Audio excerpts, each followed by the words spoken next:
There is a series that was out on, I think I was on Netflix, and I can't remember the name of it, but people could change bodies using sleeves, they called it, right? So you could, Yes, a altered con carbon.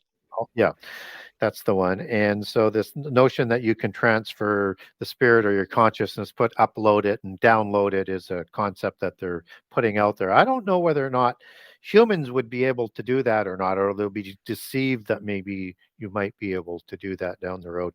But we do know demons would be able to do that.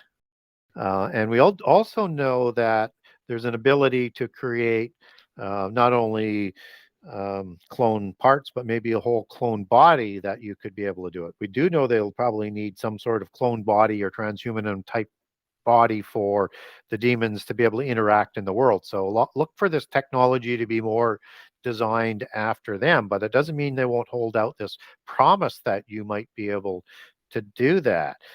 So if you look at also the series Quantum Leap, it was a series in the 80s, and there's a new show out right now. They're moving through time, and it's that sort of quantum aspect that's really kind of interesting here. But they're kind of being like an avatar or a demon spirit that goes into another body in another time, right? So they're preparing us for this concept in a thousand sort of different ways to say, hey, this is just going to be great because we're going to be able to give immortality. We're going to be able to cure all diseases. We're going to give you access to all kinds of knowledge.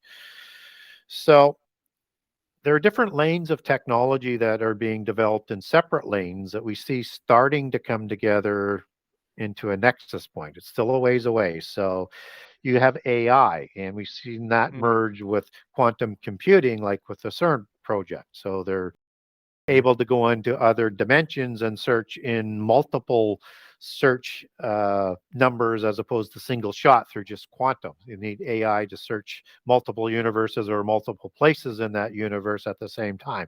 We see that merging. We see AI now merging with what might be what is that digital currency for the mark of the beast with cryptocurrency. So there's you can Google, there's all sorts of these companies that are using AI in combination with using their cryptocurrency. We see the Federal Reserve starting to move into want to take control since last November of cryptocurrency because I think it's been pioneered long enough to start to be perhaps that model that can work with um, quantum computing. And we know it probably can because they say the only thing that can break down the security of cryptocurrency is quantum mechanics and quantum computing. And that's with that emergence of AI with it. So it's going to be able to be workable with that in multiple dimensions. So everything we're talking about can work in this world and in other dimensions. When we talked about the CERN project, not only do I think they want to be able to get uh, into Hades, into Sheol to get their gods out of the abyss, but they're searching for a particle. They're searching for something called the Atman particle or the Atma particle. And what's interesting about that is that um, quantum mechanics was thought with the pioneers to understand it, you needed to understand the Upanishads and the Vedas to understand quantum mechanics and therefore quantum computing. It's been sort of part of that whole process to get the sort of concept. And so this particle that they're looking for is an invisible particle. It cannot be measured. I mean, we can't see what's at that level anyways, but you can find a way to measure what they call visible particles using a layman's term. This invisible particle, the Atma, the Atman, it merges with a measurable particle. It is the source of all knowledge in that belief system that then sends that information through all universes instantaneously through something called quantum entanglement. This is what they call the divine essence. It is the whole root to all wisdom and knowledge. That access to Godhood, you need immortality and you need unlimited knowledge. It is Sophia, the love of wisdom. It is that mother goddess. It is part of that counterfeiting of the Holy Spirit that's part of that merging of the mark, and the mark will also be an oath of loyalty in that oath-based ideology and system that they have, and it will be able to deliver all sorts of things that can prevent diseases, both at the level that we have today, but even lower. It will be able to work at the bot level, at the quantum level, at the building blocks level. It can change everything up through your DNA, and it can give you long lasting life. So all of this is part of uh, what the beast system is going to be, because it literally runs the whole world. It's like this great cloud system, this great cloud system in another dimension. Yeah, they're trying to figure out how to access that particle and Hmm. separate it from what the particles that they can be measured, right? It is the it is the core thing that I think that they're trying to have access for, and that it will work in all universes, all dimensions at the same time. So Wow. I think that seems to be what they're trying to do. Yeah, there's That's a. perfect. I mean, the thing is with Kabbalism and with polytheism is that Hmm. they believe, that Satan was in Eden, and we know that because in Ezekiel 28 he was in Eden, Hmm. and that he, in some versions provided the deception himself or had sex, right? So I tend not to go. I don't totally dismiss it, but I think biblically, whether it's Hebrew or it's in English as we have it, and particularly as you understand the Hebrew, it sort of dismisses that.